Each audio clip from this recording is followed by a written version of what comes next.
Hello, my fellow fallible humans. This is the Red Roof Recovery Show, a program to soften the path of recovery from substance and behavioral addictions.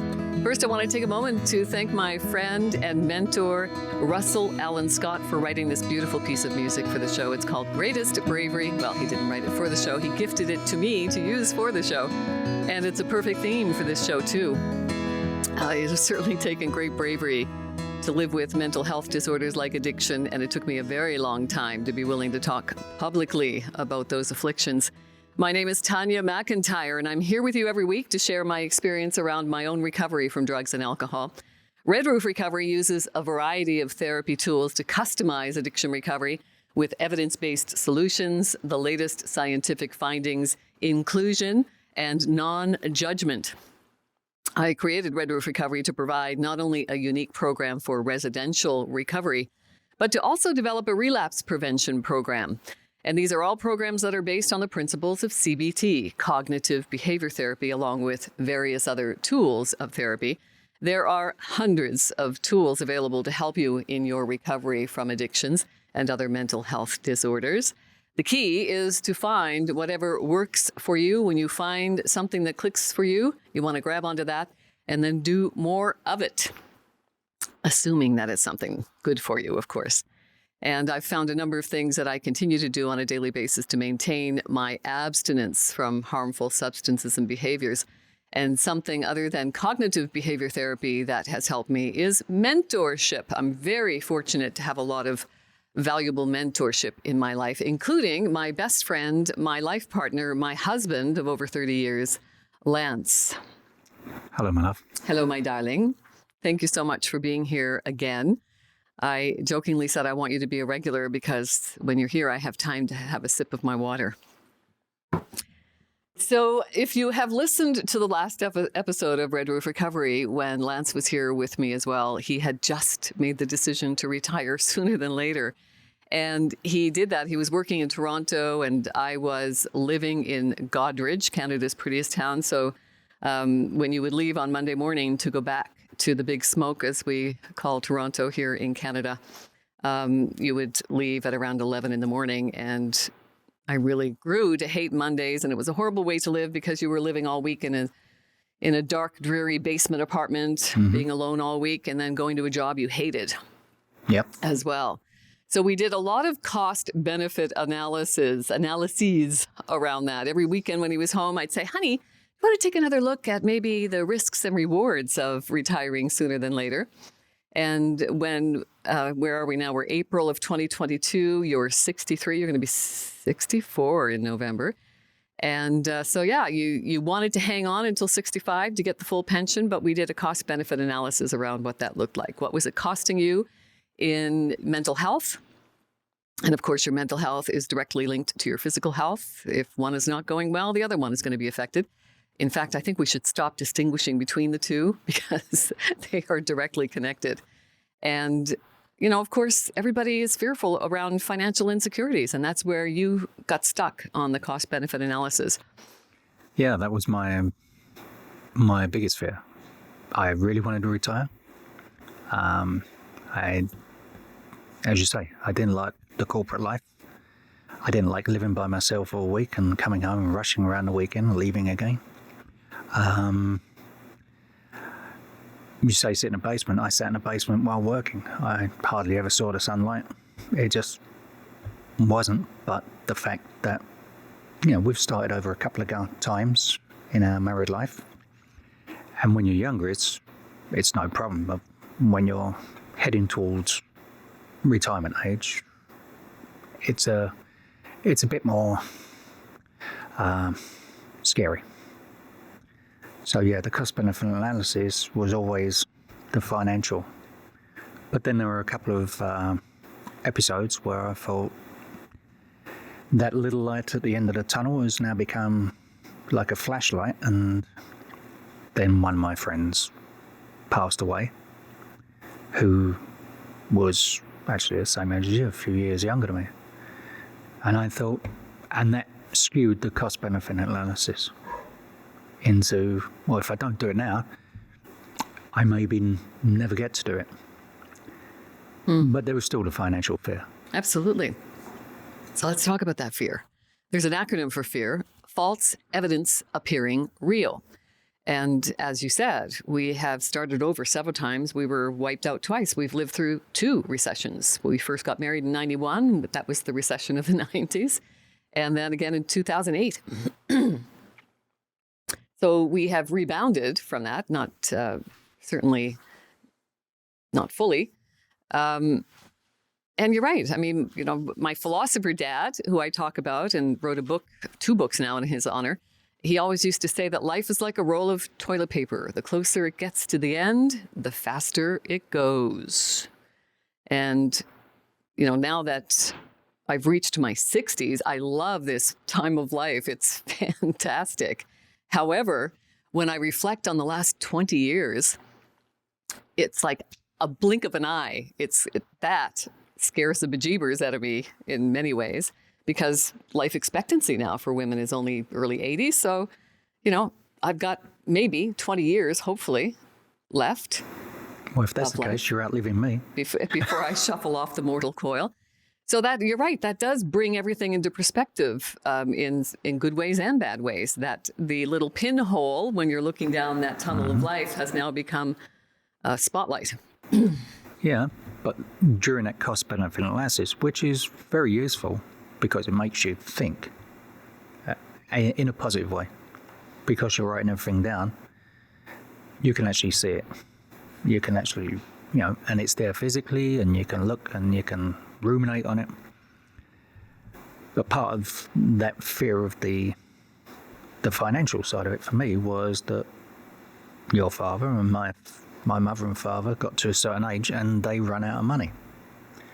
And to see people who are unable to generate an income at a certain age run out of money is, I mean, that's what stuck in my mind. And that was part of that cost-benefit analysis and trying to put the whole thing off. Mm. So you are, you know, you've spent decades with someone who is challenged with substance use disorder. I struggled with drug and alcohol addictions for most of our marriage. And you being the friends and family of someone who is challenged by substance use disorder, alcohol use disorder. We used to call people alcoholics and addicts and druggies and junkies. We don't do that anymore because we like to be politically correct in our language, thankfully. That's one of the things I've disliked about 12-step programs, is that we were encouraged to label ourselves alcoholic addict. I still love going to AA meetings. Some are great, some are not so great. So find a meeting that works for you, because they're more plentiful, for one thing. And the peer support is exemplary, I find, if you find the right meeting. I have lifelong friends from the nearly 14 years, I think I've been going now. And when I got involved with SMART, Self-Management and Recovery Training out of Mentor, Ohio, I was looking to bring a more secular program to my community, because I was going to a lot of funerals. People who were relapsing in 12-step programs were not coming back. And I was a chronic relapser in the several years that I was spending in 12-step programs. And I knew it was just going to be a matter of time before I didn't come back. And you lived through that with me. Mm-hmm. I know a lot of my friends and peers have lost their family members because of their addictions. So what was that like for you, talking about financial insecurity? You know, I tried to hide as much of the financial stuff that was going on to feed my addictions, but how did that affect you? I never really worried about it that much when I was working, because being self-employed for most of the time, I just worked more hours if there was less money in the bank. So I never really worried about the money side of it. It wasn't until Spain when you basically stopped trying to hide it. Mm. So we should just fill people in. If you're just listening now, Lance and I had an opportunity to move to Spain in 2004 to work with your family, who was in the yacht refurbishing industry in Majorca, Spain. So everyone thought, oh my gosh, you're going to live on the Mediterranean. How romantic. But you know what? You still take your problems with you. Geography doesn't solve problems.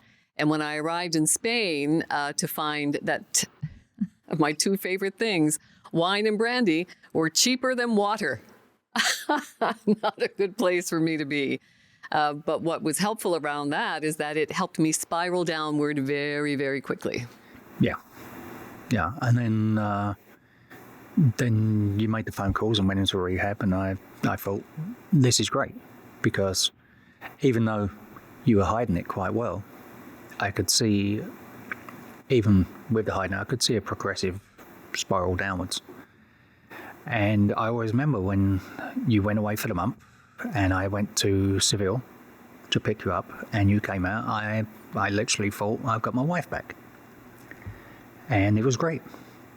And then, as you put it, there was a series of relapses before you found smart. Right. So I'm not sure I would have had the wherewithal to stay with someone if the roles were reversed. Not sure I would have persevered. Well, you can't say that. I know. Because you don't know. But that's why I admire you so much, that you hung in there with me. I don't know if I could have done that. As you well know, I mean, if you love someone, you're always trying to help.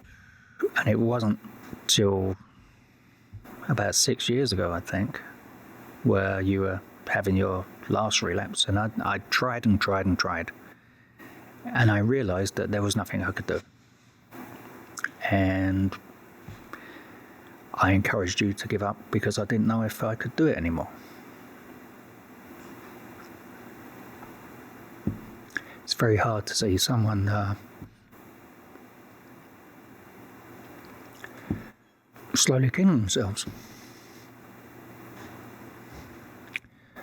So that's the one thing I took from that, is the learning experience. Is to anyone out there that is living with someone who's challenged, is that you got to look after yourself, because if you're not good, you can't, when the person who's going through what they're going through needs help, you have to be able to give it. And if you're embroiled in that whole mess, you're not able to. So stepping away from and looking after yourself and just being there for support when the person comes to the realization, hopefully, that this is going to kill them in the end. I'm so passionate about this topic because it's touched us in very intimate ways, and it's touching a lot of families, especially now during this 2-year pandemic. Suicide rates, addiction rates have tripled. Lots of overdoses happening. And I am creating a family and friends. I'm lucky that I found a physical place to have in-person meetings with self-management and recovery training for family and friends. And I'm so passionate around this is because there can be miracles happen in families when family and friends get the support that they need to get them through the challenges of dealing with someone suffering with addictions. And I've seen it firsthand from a family. So I know that it can bring miracles to families, for the family and friends to reach out and get the support, because, as you said, there was nothing you could do to help me.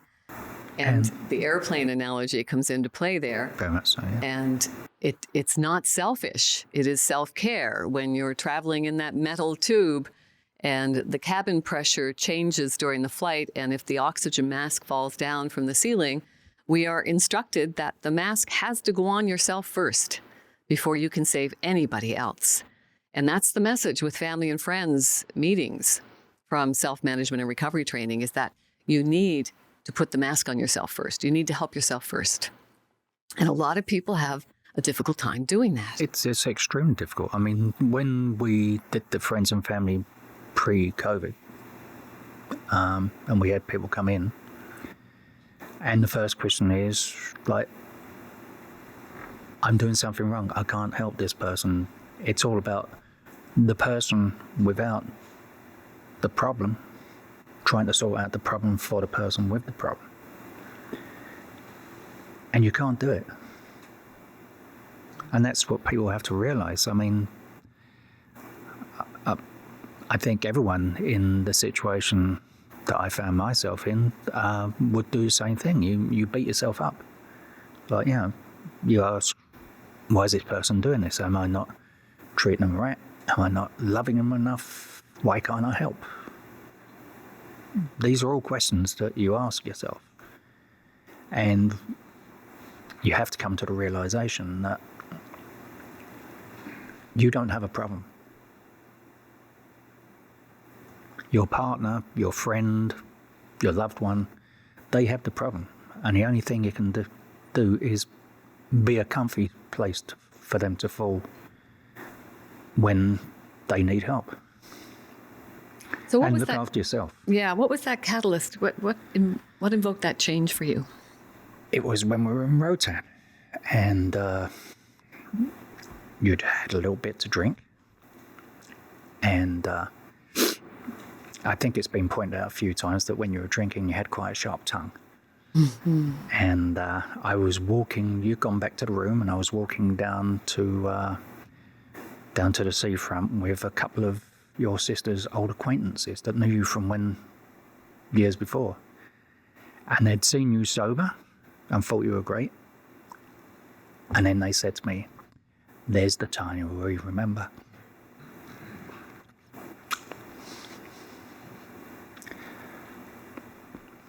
And yeah, I'd lived with that Tanya a few times.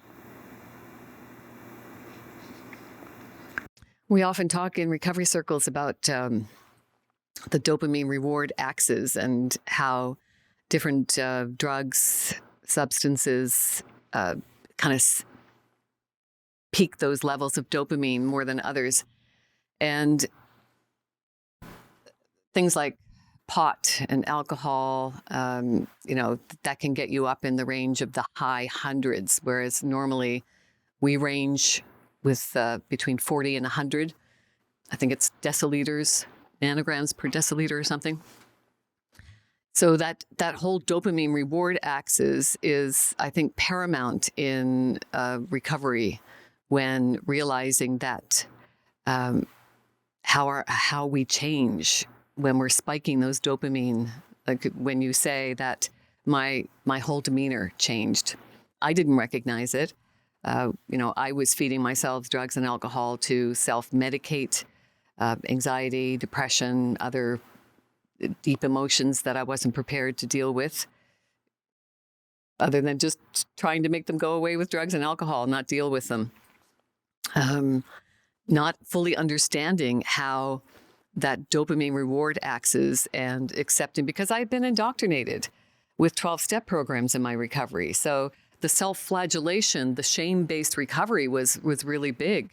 And the labeling, calling myself an alcoholic and addict made me feel even more shameful and guilty about what I had done to you, watching your pain throughout my addiction as well. So I think what started me on a sustainable recovery was learning about addiction, understanding addiction, why I was addicted. I was told most of my life that I would follow in the footsteps of my mother and father, who were what we called chronic alcoholics in the day, back in the 60s and 70s. And I believed that. We believed that we were genetically predisposed to addiction if we came from a family who were challenged by addictions. And Dr. Gabor Mate, the famous Canadian doctor, says that's not true. About 10% of your genetics may influence your predisposition to addictions, but it's all about circumstances and environment and socioeconomic conditions. There must be some learned and behavior. Trauma. There must be some learned behavior as well. If you come from a family where drinking to excess is the norm, England is a pub culture. Oh, yeah. So you get the families that spend all the time in a pub. As soon as they open, the mum and dad are down there, and when the kids are old enough, they're down there, and they spend all night, and they stagger out, and they go home. And then you get the other families that, you know, dad drops in for a pint with a couple of buddies on the way home from work. Mum and dad might go out once a week. And the people whose life centres around, whose mum and dad's life centred around the pub and they were down there all the time, that's what the kids learn. So when they got old enough, down to the pub you went and stayed there all night. That was a learned behaviour. That was the norm. This is what you did. You got to, supposed to be 18, but most kids started being able to get in pubs 16, 17. There was very little, you know, asking, especially if your mum and dad were in there. So there was early starts for a lot of people and it became the norm. Not so much now. It's more like over here where people tend to drink at home because it's so expensive. But then it just gets hidden. Right. The norm becomes sitting, they don't have basements over there, but sitting in the living room watching TV, like sucking back beers all the time, or whatever your preference is. And that becomes the norm because that's what mum and dad do every night, and that's what the kids learn. And But you grew up in that environment. my parents didn't do it. My mum didn't drink. I think she said she tried it once and didn't like it, and that was it. She never drank. And my dad, he used to go down a pub and he'd have a few, maybe 4 or 5 times a week. And there was a period when he was in his late 40s, early 50s, where my mother had to say to him, you better stop doing this, because he was spending more and more time. But when we were growing up, it wasn't, mum was always at home and dad came home at a very reasonable time in the evening after 1 or 2 beers. So we weren't indoctrinated into that whole, you know, life is the pub culture. But yet you have 2 brothers who are challenged with substance use disorders, and one brother is more, I think, circumstantial. And he's, yeah. Well, the next brother to me, he's been challenged since he was very young. He got on with a bad crowd. He never got on with my parents for whatever reason. I never sorted that one out. And a suspected trauma with abuse. There is suspected abuse trauma. And that's what Dr. Gabor Mate says, that in the 12 years that he was working in Vancouver's East Side, which is reputed to be the most chronically addicted population in North America, and he worked with that population for 12 years and said the commonality is trauma with addictions. Yeah, and you could say with my other brother as well. I mean, he was a millionaire when we arrived in 2007. And by the time we left at 2011, he'd lost everything. And thankfully has found a job, you know, that utilises his skills. But as you know, he was an Amazon driver. From being a millionaire to being a 6-year-old guy who hadn't physically worked for 25 years to be an Amazon driver running around, and as he put it, delivering 130 parcels a day. Yeah, and thinking to himself, what happened to my life? Right. You know, so, yeah, there are different types of trauma. I mean, it doesn't have to be physical. There can be mental trauma. Getting divorced. I went through a very bad period when I got divorced from my ex-wife. And it was vanity that shook me in. I had spent 10 years bodybuilding. And when I got divorced, I spent all the time down a pub. I took the money from work as redundancy. And I woke up one morning 3 months later, and that body that I spent 10 years trying to perfect was totally shot. And I thought to myself, what am I doing to myself?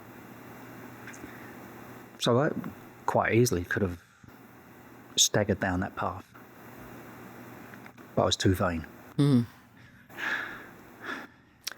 Good thing. So I started to talk about the dopamine reward axis and didn't finish the thought, which happens to me a lot.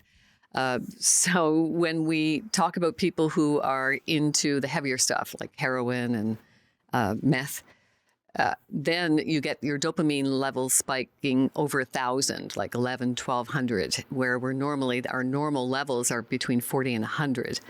nanograms per deciliter. So when you start spiking up with the heavier drugs like meth and heroin to 1,200 nanograms per deciliter, and suddenly you've got that drop when you lose the drug and that boost, that's when you start getting into primal actions like stealing from your grandma, right? We've heard those stories of family members stealing. And that's because we go into primal action when those dopamine levels crash, which is why I think online or ongoing support programs with medically assisted treatment is so paramount in recovery, which seems to be lagging in a lot of places. So I think the more we learn about addiction, the better off our communities will be, absolutely. So thank you for persevering with me, Lancelot, through my drug and alcohol addictions. It's been worth it. Yeah, hanging in. And it's the biggest challenge for family members.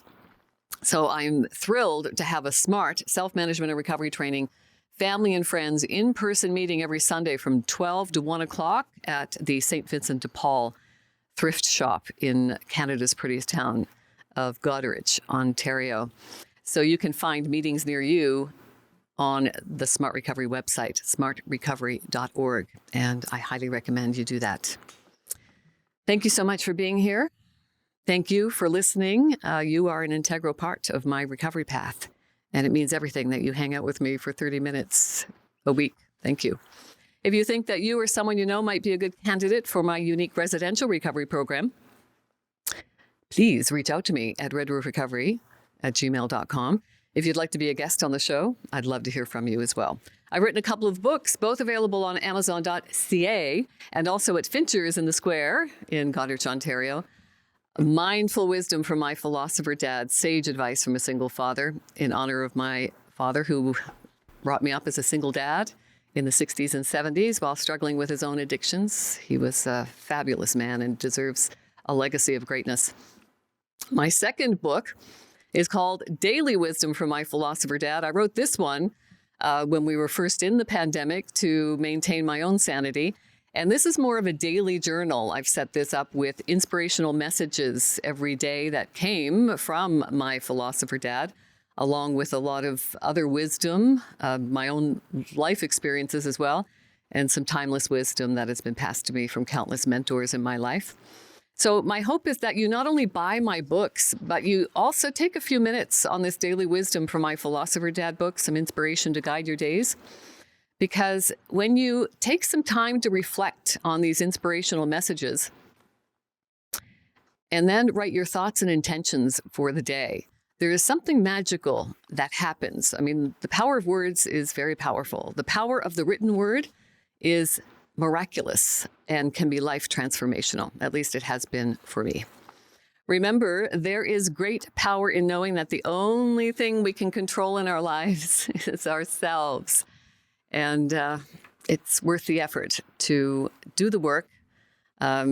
Louise Hay's mirror exercise is still part of my daily ritual. Learning to love myself has also been an integral part of my recovery journey.